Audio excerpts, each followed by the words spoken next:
Oke, teman-teman, mohon maaf karena YouTube live-nya lagi bermasalah dan kurang lebih hari ini ya gue langsung tanpa baju aja, nggak apa-apa ya. Gue mau discuss soal tentang literasi cerdas finansial, khususnya kita mau belajar hari ini. Minta maaf banget buat teman-teman yang mungkin kecewa banget sama gue karena YouTube live-nya nggak bisa. Gue udah coba beberapa kali, tapi mungkin karena sinyalnya juga yang jelek. Tapi kurang lebih, mari kita mulai aja langsung diskusinya. Ini gue rekam berbagian supaya kita tahu. Oke. Pertama-tama paling dasar adalah sebelum kita masuk ke yang namanya reksadana saham, kita harus tahu dulu, kita harus paham dulu tentang masyarakat Indonesia. Kita sebagai warga negara harus paham banget tentang literasi cerdas finansial. Jadi masyarakat kita sebenarnya secara literasi finansial itu masih lemah ya. Nah, ini literasi finansial adalah simple bahasa gue adalah kemampuan seseorang paham tentang keuangan ya, tentang mengatur pengeluaran harian. Ini tentang apa itu literasi cerdas, itu udah ada pengetahuan dan kecakapan untuk mengaplikasikan pemahaman tentang konsep. Lalu kemudian nanti lo bisa baca sendiri tentang kayak gini. Jadi harusnya seseorang itu paling nggak paham bahwa dia harus bisa bikin apa ya, setiap orang itu harus bisa membuat mengatur keuangannya sendiri, khususnya tentang di situ gue bahas nomor 1 mengenal pengeluaran bulanan, dana darurat, pengeluaran bulanan ya, soal nanti gue cerita kenapa penting banget pengalaman bulanan. Jadi banyak orang tuh tertarik banget karena keuntungan dari reksadana dan saham, jadi orang langsung turun aja, langsung ngabisin uangnya langsung untuk masuk di reksadana dan saham. Padahal sebenarnya dia harus ngatur keuangan pribadinya dulu yang paling pentingnya. Jadi harus tahu dulu keuangan yang punya. So ini gue extra gue buat mahasiswa yang dan teman-teman gue. Thank you Mas Guntur yang udah mau setia ya. Ini gue buat karena pengeluaran ini gue pengen share sebenarnya ke mahasiswa dan teman-teman gue, karena ini penting banget buat kita. Jadi bisa dengan begini kita buat laporan keuangan, karena gue ketolong banget untuk mengatur keuangan pribadi ya, untuk mengatur keuangan pribadi. So ini gue buat di sebelah kiri dan sebelah kanan ya. Sebelah kirinya itu adalah ini untuk ukuran mahasiswa. Ini ukuran untuk dari pengalaman gue kalau ketika udah dunia kerja ya. Ini dulu dari pengeluaran bulanan kita bisa lihat. Jadi ini di sini mahasiswa gue anggap ya, mahasiswa itu ada total uangnya 15 juta ya dari orang tua. Ceritanya mungkin baru terima ya, uang buat bayar semesteran. Di situ ada uang jajan dari orang tua ya. Terus kemudian ada uang makan bulanannya. Jadi ini teman-teman mahasiswa bisa ngatur sendiri. Tapi ini panduan yang sangat baik buat kita agar kita bisa mengukur diri kita sendiri.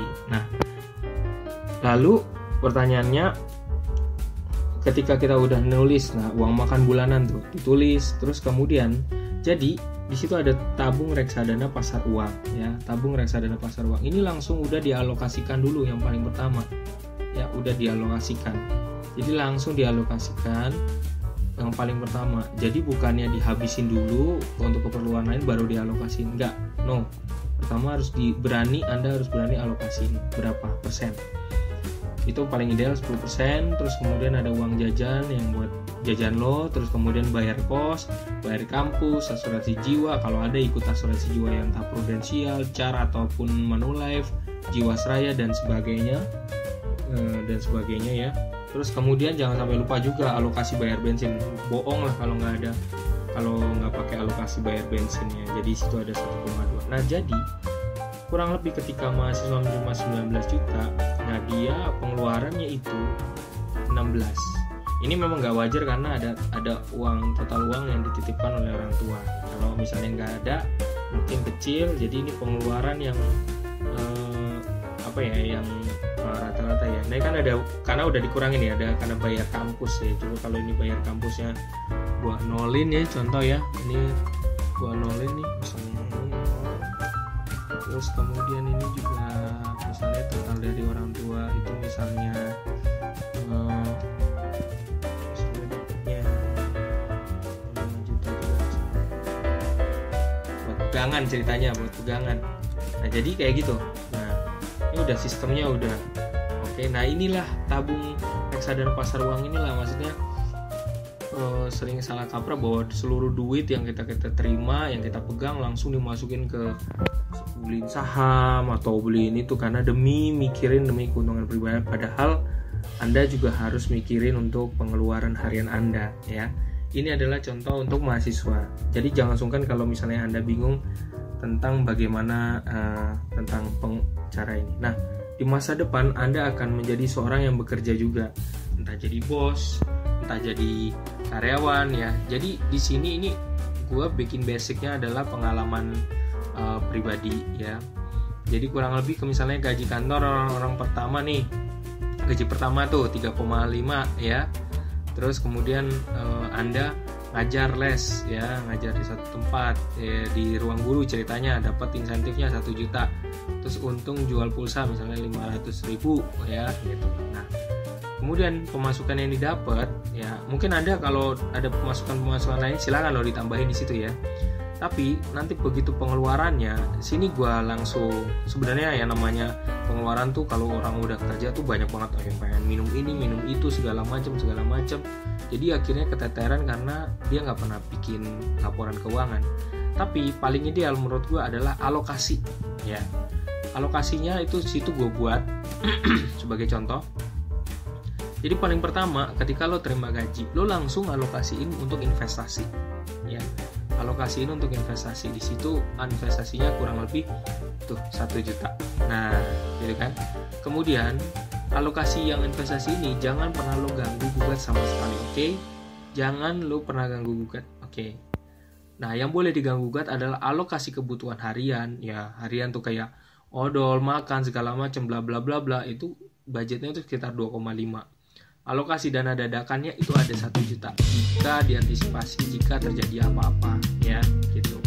Nah sisanya di mana? Nah itu ada tulisan tuh sisanya 500.000. Nah itu baiknya kalau memang dipastiin nanti pas udah ganti bulan, kalau jika memang sisa uangnya 500.000 ya baiknya usul saya masukin ke investasi aja, dimasukin atau sebagai kalau mau sebagai cadangan untuk bulan berikutnya yang bisa ditambahkan di atas misalnya tulis di atas gaji pribadi, nah ditulis.